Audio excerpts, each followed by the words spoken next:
Le plus dur, ce n'était pas le froid. Ça, tout le monde m'en avait parlé avant de partir. Non. Le plus dur, personne ne me l'avait dit.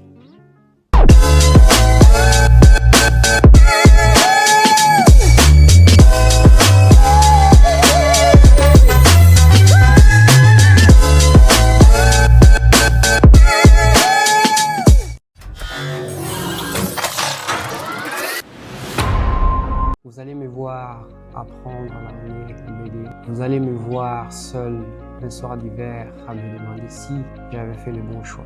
Et vous allez voir les jours où tout a basculé. Il y a 5 ans, si on m'avait dit que je construirais ma vie ici au Canada, je l'aurais probablement pas cru. Pourtant, aujourd'hui, je suis ici et j'ai décidé de documenter cette aventure. Pas parce que j'ai toutes les réponses, non, mais parce que j'espère que mon parcours pourra aider quelqu'un d'autre à sauver quelques mois sur son intégration ici au Canada. Une ville, ça fonctionne avec ses interconnectés. Une vie, ça fonctionne avec ses connexions. Mais ça, je l'ai compris un peu plus tard.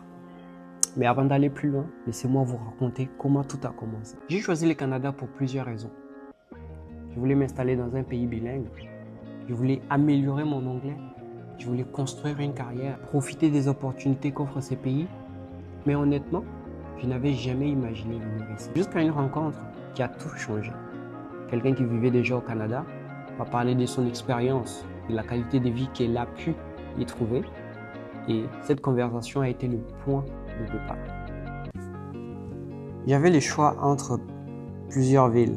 Sudbury en faisait partie, une excellente destination pour étudier, mais je voulais une grande métropole, une ville dynamique, des gens venus du monde entier.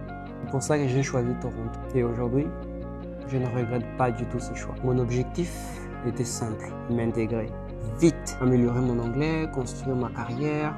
Mais il y avait un problème. À mon arrivée en 2021, je n'arrivais presque pas à tenir une conversation en anglais. Une simple phrase pouvait devenir un défi. Chaque échange me demandait une énergie folle. Il y a des soirs où je rentrais chez moi et je me sentais complètement seul. Aujourd'hui, quand j'y repense, je réalise le chemin parcouru. Je pensais qu'au Canada, si je travaillais fort, les opportunités viendraient naturellement. J'avais tort.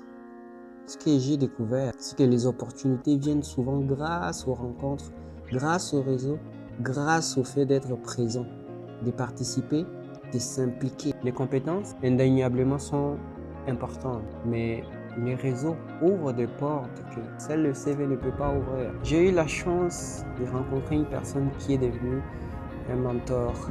Je préfère garder son identité privée, du moins pour l'instant, mais cette personne a changé ma façon de voir les choses. Elle m'a appris une chose simple. Continue toujours à te préparer, mais expose-toi constamment aux opportunités parce qu'on ne sait jamais laquelle va changer ta vie. Puis est arrivée ma première rencontre du Club canadien de Toronto. C'est la première fois que je me suis dit, je commence réellement à trouver ma place.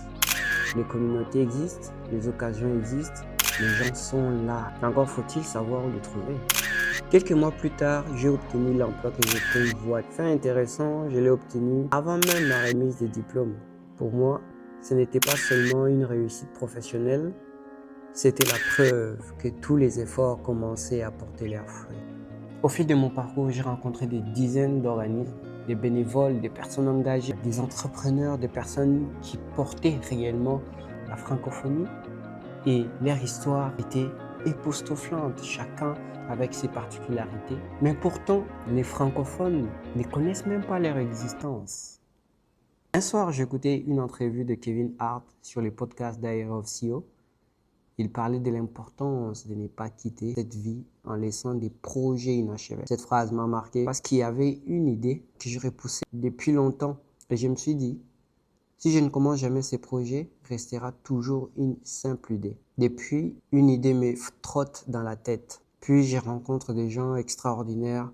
Plus je réalise qu'il manque quelque chose. Je ne suis pas encore prêt à tout vous dévoiler, mais je vais vous amener avec moi dans cette aventure. Quand je suis arrivé au Canada, j'aurais aimé que quelqu'un me dise « Va à cet événement, rencontre cette personne, découvre cet organisme, implique-toi ». Je n'avais personne. Alors aujourd'hui, j'ai décidé d'essayer de l'être pour quelqu'un d'autre. Si tu viens d'arriver au Canada, si tu cherches à construire quelque chose, ou si tu es là depuis un bon bout de temps, mais que tu ne sais pas ce qui se passe dans la francophonie, ou si tu cherches simplement à suivre cette aventure, tu es au bon endroit.